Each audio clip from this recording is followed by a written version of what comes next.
Hi everyone, welcome to the next video in the series from Small Victories by Johanna Basford.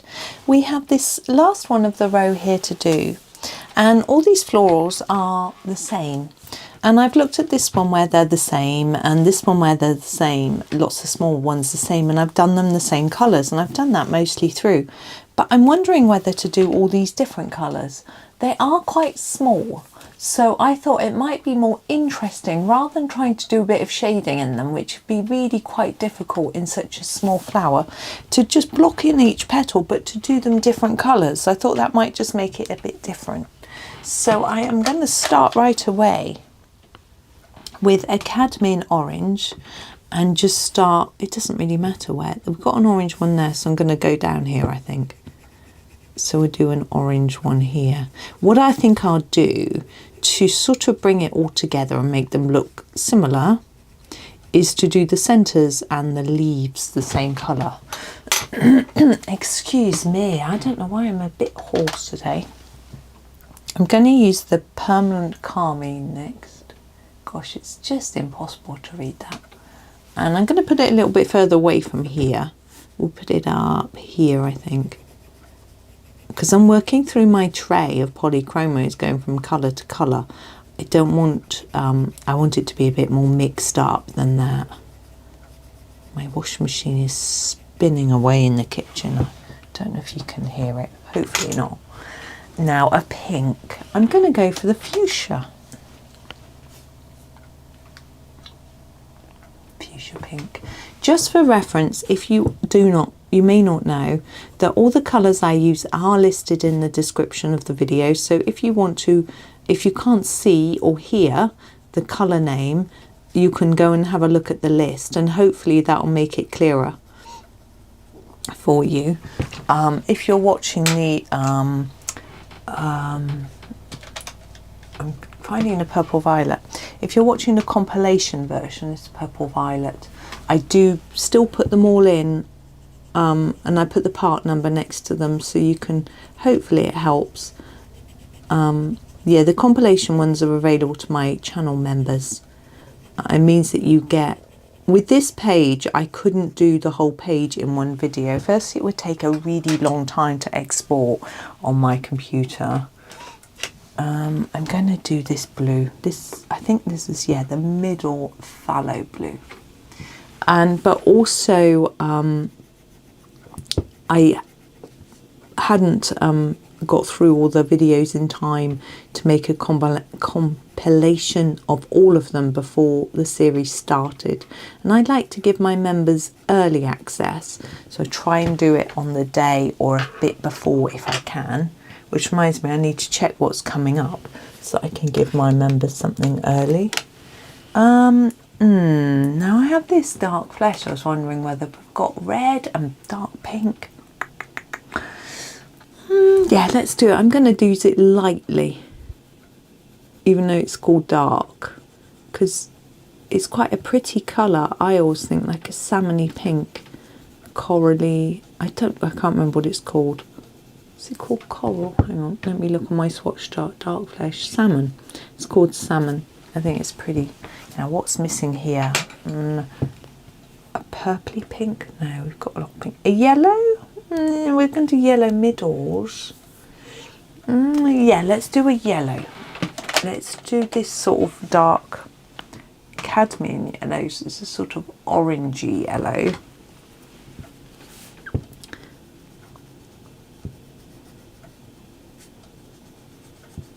And then we can do the centres in a lighter, actually we might use the Naples yellow for the centres. It's a slightly different tone of yellow.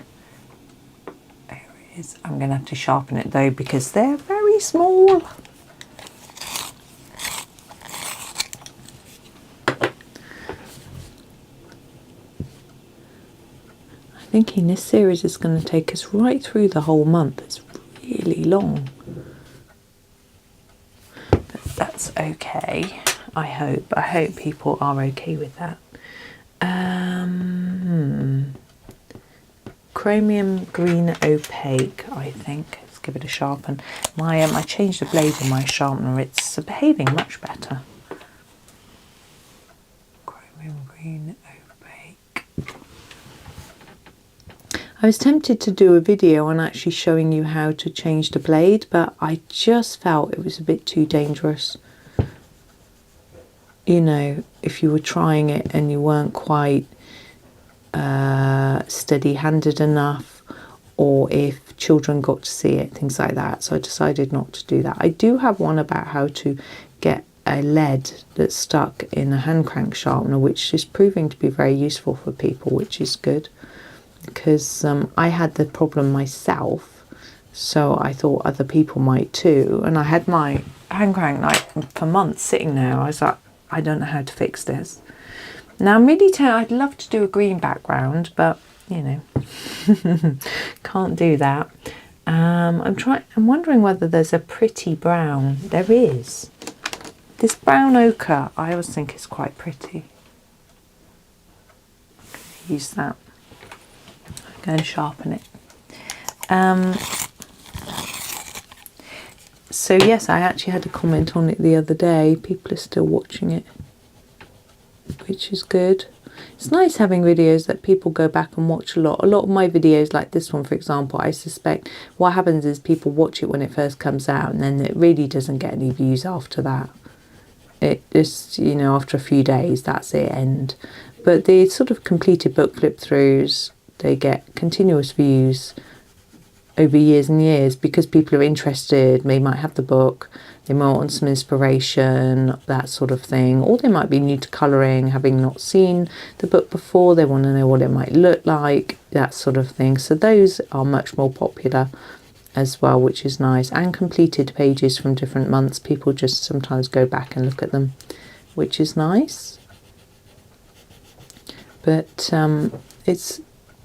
it's sort of nice to make videos. I'm doing an extra dark bit around all the items, like I have done on all the other circles.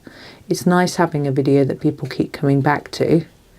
It would be nice if that happened with all of them. It would generate a bit more advertising revenue. But you know, it is the way it is. It isn't just about the money, of course. Doing this, I enjoy it.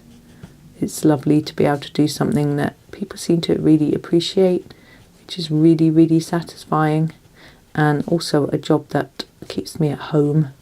So I don't think I could cope with working away from home now, because like today, you know, people are relying on me to be in for a prescription. I had to make a last minute lunchbox for my son. I mean, I guess that the family might become more prepared and organised if they weren't so used to me being at home all the time, but I don't know. I think they would just panic and it would all be a mess, you know. Okay, this is the dark sepia. I'm just going to do these overlapping ones. There aren't many.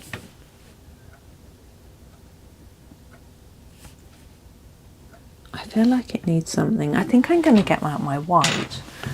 Oh, I've got to reach around and find the box. I was trying to lift it by the lid and the lid wasn't on. That was could have been a real disaster, but fortunately I did notice. So this is the Jelly Roll 8. And I'm just going to put some dots around the centre circle of each little flower. I just feel like I want to. The yellow one doesn't show up. I wasn't really expecting it to, but I had to put them there anyway just because I had to. These won't show up on this one really either. Sounds like I've timed this really well. Sounds like my washing machine is on its spin cycle. So it'll be time to hang it up just as I finish the video. So again, quite a short video again. It's because I didn't really do much shading or anything, but I do think that plainer ones can look nice. Next times, yeah, quite a few in the next row need a bit more time, I think. but I just rather enjoyed doing that one quite quickly and simply, really. But thank you very much for watching today. Hope you have a super day and happy colouring.